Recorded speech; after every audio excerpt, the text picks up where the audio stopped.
China has unveiled a fourth list of 30 new names of various locations in India's Arunachal Pradesh. In April 2024, China made a bold and provocative move by releasing a list of 30 newly renamed locations in Arunachal Pradesh, a region India administers but China claims as South Tibet. Beijing referred to this action as a standardization of geographical names, but New Delhi called it a blatant violation of sovereignty.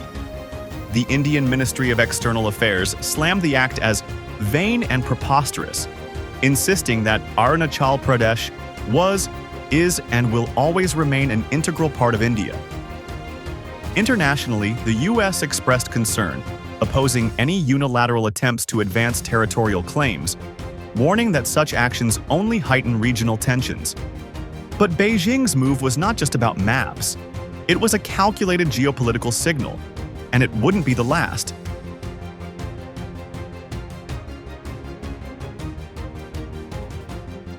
The India-China border dispute is deeply rooted in colonial history. The 1914 Simla Convention drew the McMahon Line, which placed Arunachal Pradesh firmly under Indian control. China, however, rejected the line, claiming the territory as part of Tibet. In 1962, this unresolved dispute erupted into a bloody conflict, with Chinese troops advancing into Arunachal, capturing key areas like Tawang, before retreating. The border remained unmarked and contentious, leading to frequent skirmishes. Since 2017, China has ramped up its cartographic aggression, releasing multiple batches of Chinese names for places in Arunachal. Each naming exercise coincided with heightened tensions. In 2021, it renamed 15 places. In 2023, another 11. And in April 2024, 30 more names were added to the list. India dismissed these moves as invented names with no legitimacy, but China persisted, aiming to normalize its claims through repetitive assertions.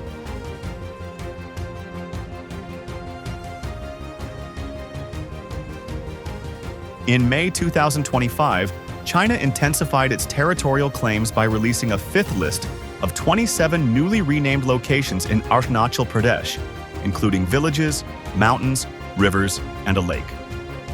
Chinese state media framed the action as part of routine mapping, but the timing suggested otherwise.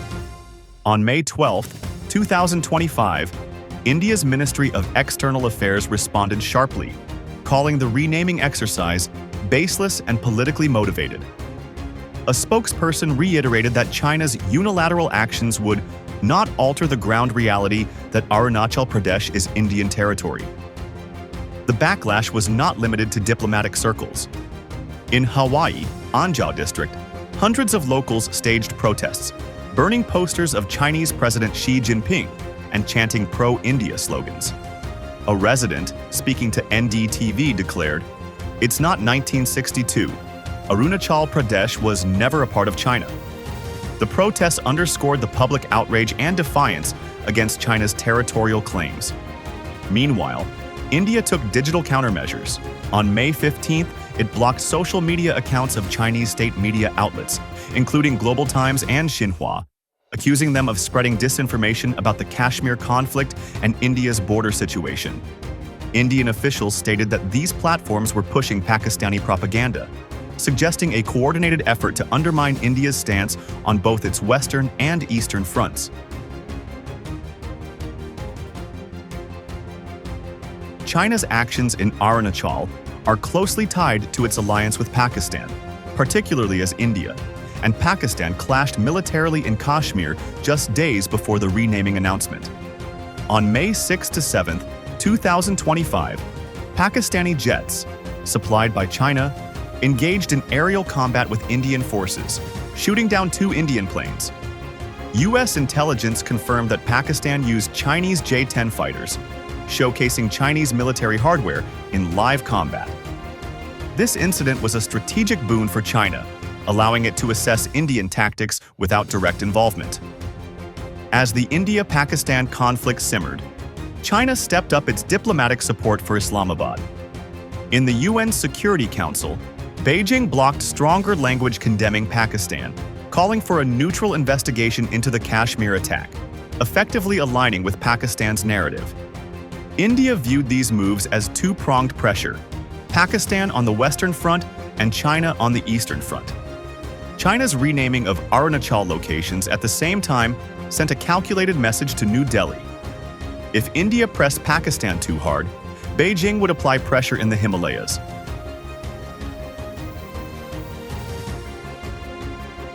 China's naming campaign is more than symbolic.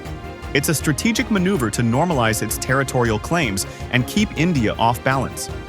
By repeatedly publishing standardized Chinese names for Indian territory, Beijing is attempting to rewrite the map and alter perceptions globally. For India, the implications are severe. Security. New Delhi now faces a two-front threat, compelling it to strengthen its military infrastructure in both Arunachal and Kashmir. Projects like the Sela Tunnel and high-altitude roads are critical, enabling rapid troop deployment.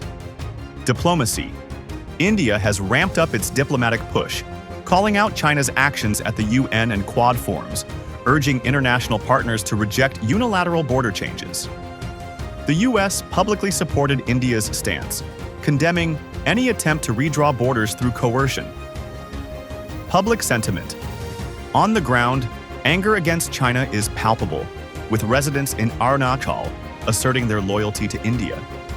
This public defiance makes it politically impossible for New Delhi to appear weak or conciliatory in the face of Chinese pressure.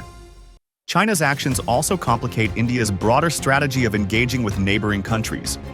New Delhi is now compelled to counter both Chinese and Pakistani narratives, increasing its diplomatic workload.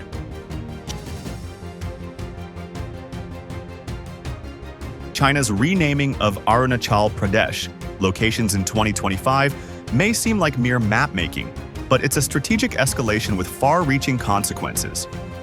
By pressing territorial claims while supporting Pakistan in its conflict with India, Beijing is effectively squeezing New Delhi on two fronts. For India, the stakes are high. With tensions simmering on both borders, the risk of a miscalculation or unintended escalation is ever present. China's strategy of incremental pressure, changing names, issuing maps, and backing Pakistan, suggests a long-term campaign to unsettle India and challenge the status quo. As the world watches this Himalayan flashpoint, the key question remains: how will India respond to China's provocations without igniting a larger conflict?